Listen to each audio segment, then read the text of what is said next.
Welcome back to the deep dive. Tonight, we're really plunging into that terrifying kind of liminal space between sleeping and waking, where our minds can play some truly disturbing tricks on us. Okay, let's unpack this. Yeah, absolutely. So our mission today, if you will, is to explore two incredibly unsettling experiences: night terrors and sleep paralysis. We're going to peel back the science, explanations, and then trace their really deep roots through folklore right up to modern myths. It sounds fascinating and maybe a little creepy. Definitely a journey into how we experience fear, both universally and, well, intensely personally. Okay, so let's start with something folks often mix up. Nightmares versus night terrors. Nightmares I get. Bad dreams, you wake up, maybe remember them. Simple enough, right? Right, but night terrors are fundamentally different. They're not just bad dreams you remember later. These are episodes of partial arousal, but from the deepest stage of non-REM sleep. Stage 3, slow wave sleep. So, like the most unconscious part of sleep. Exactly. And the person isn't really dreaming in the narrative sense. Instead, you see these intense physical reactions: screaming, thrashing around, heart absolutely pounding, sweating. Wow, they're not actually awake through this? Not truly awake, no. They're incredibly difficult to console, often seem confused or unresponsive. And here's the kicker: they usually have zero memory of the event itself afterwards. Maybe just a lingering feeling of dread or intense fear. So it's less a scary story in their head and more like a pure physical panic response. That's a great way to put it. The science suggests the amygdala, the brain's fear center, goes into overdrive, but the conscious thinking parts of the brain still mostly offline. So you get the terror response without the story. Stress, fever, sleep deprivation, these can all be triggers, by the way. Okay, that distinction is clear. Yeah. And deeply unsettling. But then there's sleep paralysis. Ah, yes. Which sounds like a whole different kind of terrifying. Being awake, aware, but you just cannot move. Precisely. Here's where it gets, as you said, really interesting. It happens in that fragile transition zone between sleep and wakefulness, or wakefulness and sleep. Your brain switches on. Your brain wakes up, yes. But the body's natural muscle paralysis, it's called rematonia. It stops you acting out dreams that hasn't switched off yet. So you're consciously aware, but locked inside a body that's still asleep, essentially. You've got it, trapped. And it's not just the paralysis that's horrifying. It's what the mind does with that state. Right, the hallucinations. That seems to be the part that elevates it from just scary to profoundly disturbing. Absolutely. These aren't vague dream fragments. They feel incredibly real. The most common is the intruder hallucination, a strong feeling or even a visual of some menacing presence in the room, often described as like a shattered figure. Chilling, and the chest pressure. I've heard about that too.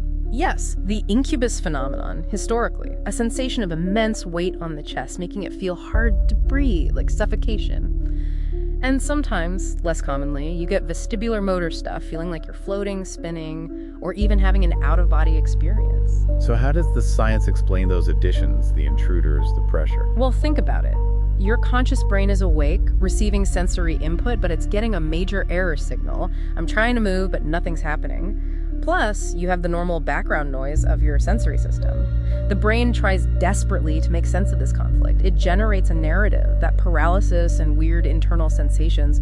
The brain interprets them as an external force, an intruder, something pressing down. It's trying to explain the unexplainable. It's incredible how the brain constructs reality, or unreality in this case. Yeah. Which leads perfectly into the folklore, doesn't it? How did cultures explain this before neuroscience? The night hag seems like the classic example. Exactly. The night hag, this malevolent female entity sitting on your chest, causing the paralysis, the suffocation. It maps almost perfectly onto the physical symptoms of sleep paralysis. And it wasn't just one place, right? Oh no, it's global. You see variations everywhere. The Mara in Slavic folklore, the incubus or succubus in medieval Europe, even concepts like riding the witch in some traditions, like the Gullah Geechee.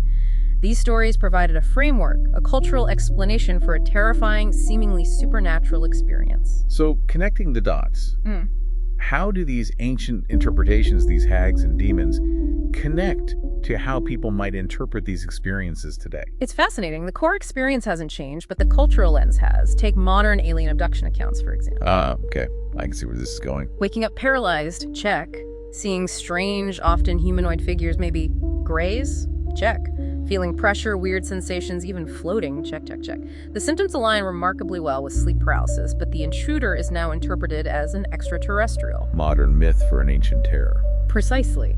And even more recently, you have the phenomenon of shadow people, which really took off online. People describing that intruder hallucinations specifically as these dark, featureless, humanoid shadows. It's the same core fear, the same experience, just given a new, contemporary name. So for anyone listening who's gone through this or knows someone who has, understanding the science, does that actually help manage the fear? Immensely, I think. Knowing it's a neurological phenomenon, a trick of the brain during sleep transitions, can be incredibly powerful. It removes the sense of a genuine external threat. Doesn't make it less scary in the moment, perhaps, but it demystifies it. Are there practical things people can do? Yeah, definitely. Good sleep hygiene is key. Regular schedule, dark room, avoiding caffeine late, managing stress. Stress and irregular sleep are major triggers. And specifically for sleep paralysis, some people find that focusing intensely on trying to move just one small part, like a finger or a toe, can sometimes help break the paralysis cycle quicker. A small bit of control in a seemingly uncontrollable situation. Exactly. It's a reminder that ultimately, whether your brain conjures a hag, an alien, or a shadow, the terrifying figure is a creation of your own mind, caught in that strange borderland between the sleeping and waking worlds. Which really makes you think, doesn't it? So as you drift off to sleep tonight, maybe just consider the incredible, and sometimes terrifying, power your own mind holds, even when you're supposed to be resting.